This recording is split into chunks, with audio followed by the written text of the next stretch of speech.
কুরিয়ারদারটা phone করে আমাকে বললো আপনার নামে একটি পার্সেল আছে, আপনি পার্সেলটা নিয়ে যান। তখন আমি বললাম আমার নামে পার্সেল, আমি তো কিছু অর্ডার দিইনি। কিন্তু দাদা বললো না, এটা আপনার নামেই আছে, আপনি নিয়ে যান। এবার বলুন গিফট পেতে কার না ভালো লাগে, তাই জন্য আমি দৌড়ে দৌড়ে গেলাম কুরিয়ার পার্সেলটা নিয়ে আসার জন্য। তারপর পার্সেলটা ঘরে এনে দেখি পার্সেলটা তো বন্ধু আমাকে পাঠিয়েছে পুরী থেকে। আমি তো খুব এক্সাইটেড যে পার্সেলটির মধ্যে কী আছে, যেহেতু এটা পুরী থেকে এসেছে, তাই আমি পার্সেলটা ওপেন করছি। তোমরাও দেখে নাও পার্সেলটার ভিতরে কী আছে। আসলে পার্সেলটা এত মানে টেপ দিয়ে করা ছিল, যার জন্য আমি খুলতেই পারছিলাম না।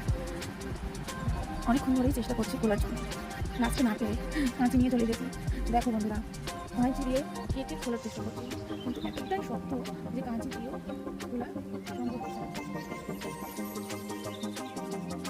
তারপর ধীরে ধীরে অনেক টানা হেঁচড়া করে ছিঁড়ে কেটে চেষ্টা করেই যাচ্ছি কীভাবে পার্সেলটা খোলা যায়। চেষ্টা তো আমি ছাড়বই না, কারণ তোমরাও যেমন এক্সাইটেড আমিও ঠিক তেমনই এক্সাইটেড। ওয়াও, জাস্ট দেখো এর ভিতরে কী আছে। এর ভিতরে দেখেই বুঝতে পারছো, এর ভিতরে প্রসাদ আছে। দেখা যাক।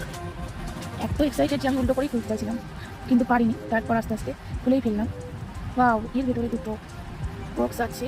বক্সে কি আছে দাঁড়াও দেখে নিই। ওয়াও, এটা তো চন্দন গুঁড়ো। দুটো চন্দন গুঁড়ো আছে, সঙ্গে আছে শ্রী জগন্নাথ দেবের মহাপ্রসাদ, সঙ্গে এমনি প্রসাদও। কে কে জগন্নাথ দেবের প্রসাদ খেতে চাও চলে এসো তাদের। Thank you.